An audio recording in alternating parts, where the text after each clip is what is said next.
A thread by Carlos Osuita. Let's educate you folks again about Donald Trump. This ain't what it seems.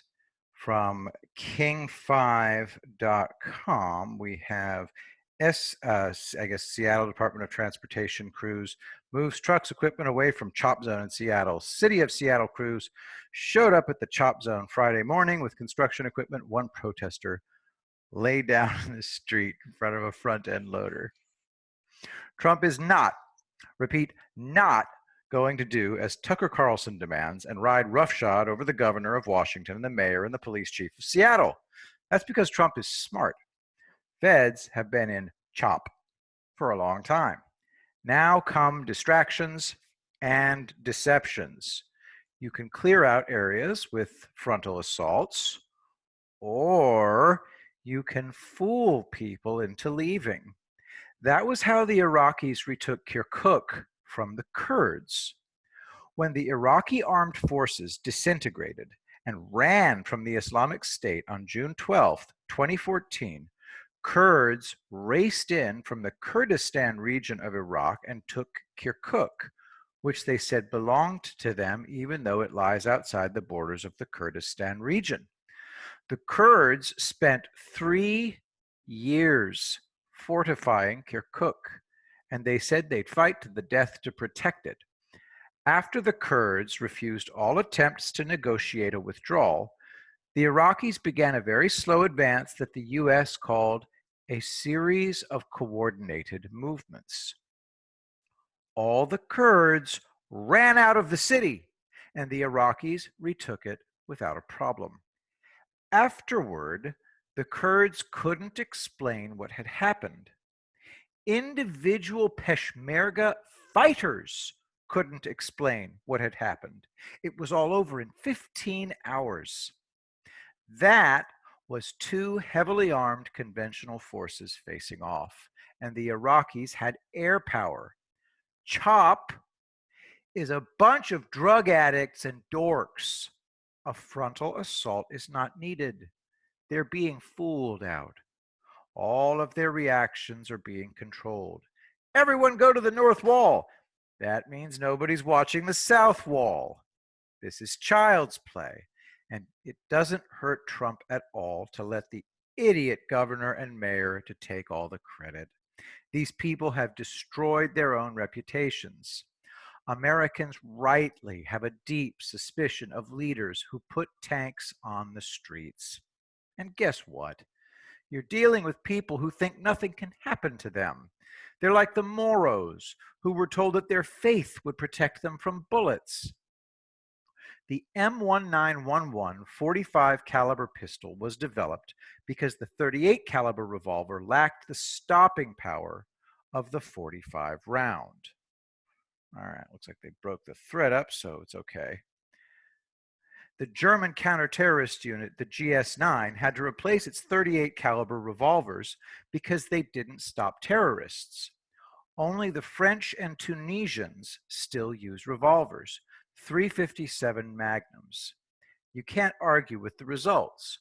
The GIGN, Groupe d'Intervention de la Gendarmerie Nationale, used riflemen as backup. The men doing the fighting at 5 feet used 357 Magnum pistols and hand grenades. They didn't lose a single hostage. The reason they use pistols is to protect hostages. The first rescue carried out by the German GSG-9, Bundespolizei Grenzschutzgruppe 9, was Operation Fire Magic in Mogadishu, October 17th and 18th, 1977.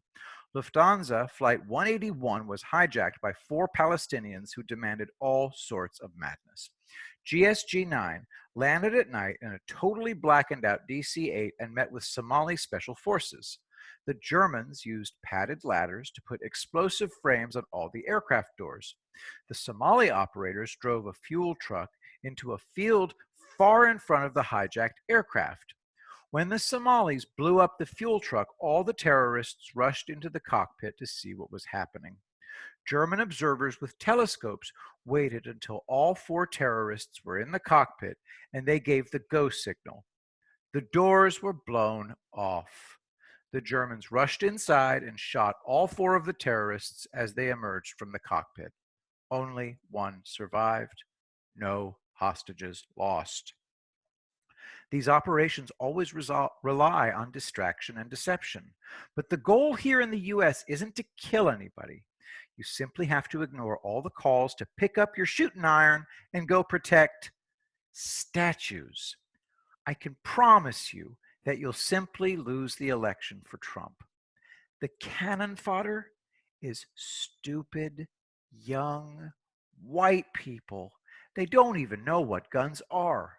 And what happens when the cops draw down on you? Do you shoot them too? Remember this story? Man arrested in New Mexico protest shooting from Mercury News? There was an armed militia there, and the people tearing down the statue didn't care. The militia had 2 choices: shoot them or let them be. They chose to not shoot them. Stephen Baca somehow got into a fight, drew his pistol, and ran away, and was chased and knocked down anyway. He shot someone and got charged. Now he's going to be tried on multiple battery charges. Guns do nothing. Even when you kill someone, his buddies keep coming. The only movie this reflects is one of those fast zombie films. The zombies never stop. Don't take a gun to a protest. Link arms and protect statues if you must, but they're gonna make you shoot them.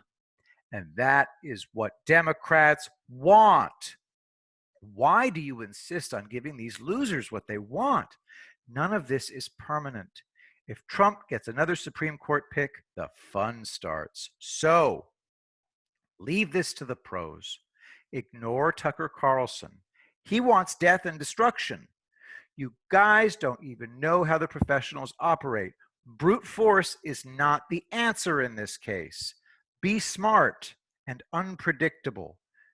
Don't be manipulated into ruining everything.